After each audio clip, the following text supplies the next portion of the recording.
Alright, so welcome to my post-mortem look at Resident Evil 5. It's post-mortem because it's been out for over a month now, and, you know, those who wanted to play it have already played through it, and I've already played through it, and I didn't have a chance to capture any video or anything like that when it first came out, so now I'm getting around to it, and I've already beaten everything, and it's just spoilerific, so if you don't want anything ruined for you, leave now. Seriously, I just warned you. So, don't complain to me through email or YouTube messages or whatever.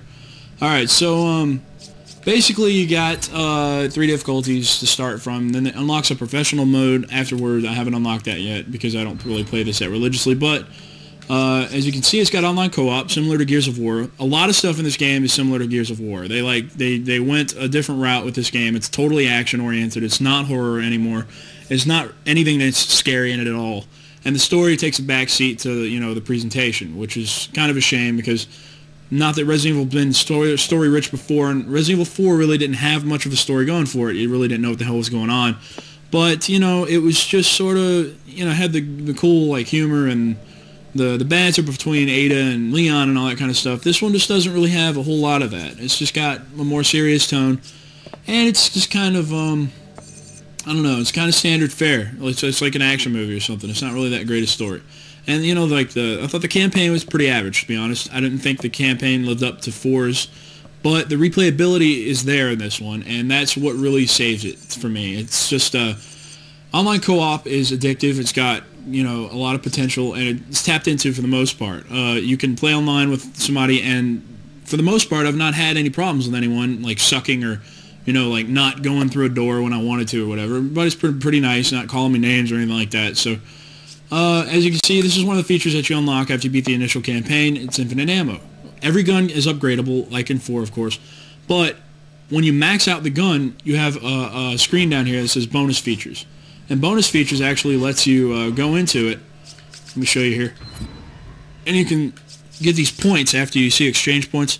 You get bonus points for completing a chapter or a mercenaries campaign. So when you get enough points, you can come down here. I don't have enough to unlock this one yet. This is a hand cannon, but I can use the fully upgraded hand cannon, of course. I have to have ammunition, but if I choose to unlock infinite ammo, voila, I don't have to worry about even reloading. That's the cool thing. You don't even have a clip to run out of ammo or anything. You just fire and fire and fire, and that's it. Alright, so let me get into the game here and show you a little bit of it here. I'll just do mercenaries because that's pretty, indicative of what the entire game is like.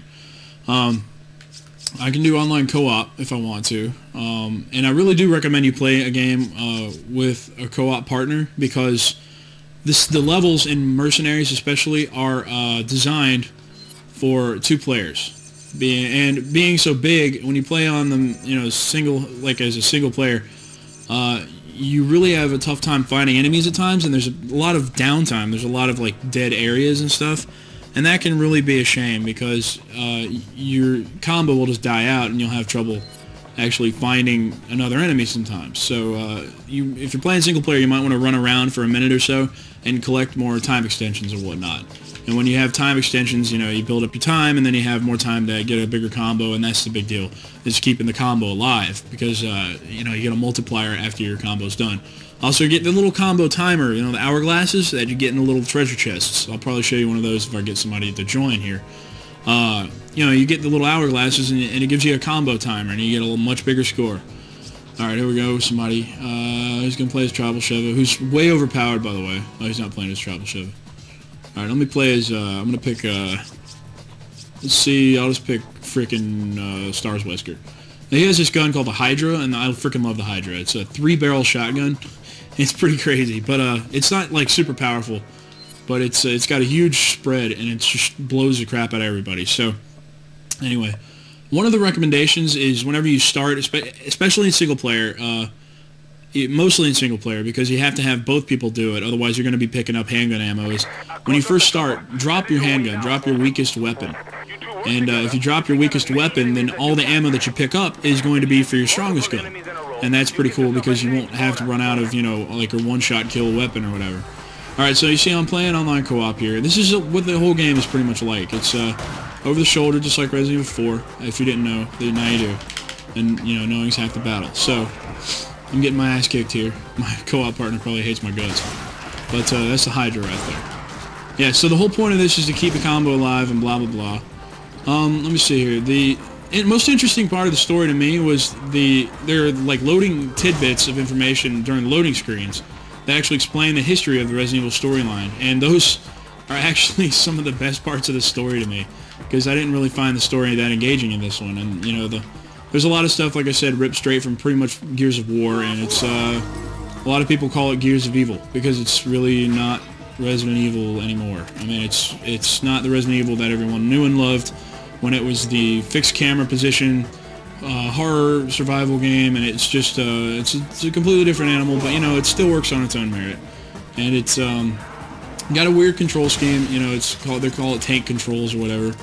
This gun takes forever to reload, and I just got smacked by that thing.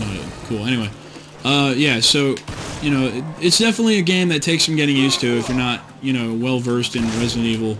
I just lost that damn combo. That sucks. Anyway, if you're not well versed in Resident Evil 4, then you're definitely going to want to give that one a try. And if you like it, then, you know, more power to you, because you'll love this one. If you don't like the controls, you're going to hate the hell out of this game, because it's really the biggest barrier that you're going to have. What else? I can't think, and I can't get this thing off of me. That's cool. It's like straight out of fucking H.R. Geiger novel, but whatever. Or not novel, Earthquake. You know what I'm talking about. Shut up. Let's see here. I'll just heal myself real quick. Alright, so this is pretty much it. Like I said, there's not a whole lot, you know, there's not a whole ton of depth in this game. It's just run around and shoot shit, basically. And, you know, unlock weapons, and you get little figurines and stuff, and it's just a whole bunch of stuff to unlock, and you can replay and get S rankings and different things like that. It's, you know, kind of like Excite Truck, but not at all. And, yeah, it's a lot of fun once you give it a shot and once you get into it. Like I said, the replayability makes it a lot of fun. So, if you're looking for a good game to play, give Resident Evil 5 a shot. Don't know if it's for everybody, like I said, but hopefully, if you enjoyed 4, you'll like 5 enough to give it a try. I don't know why I talk like that, but I just did.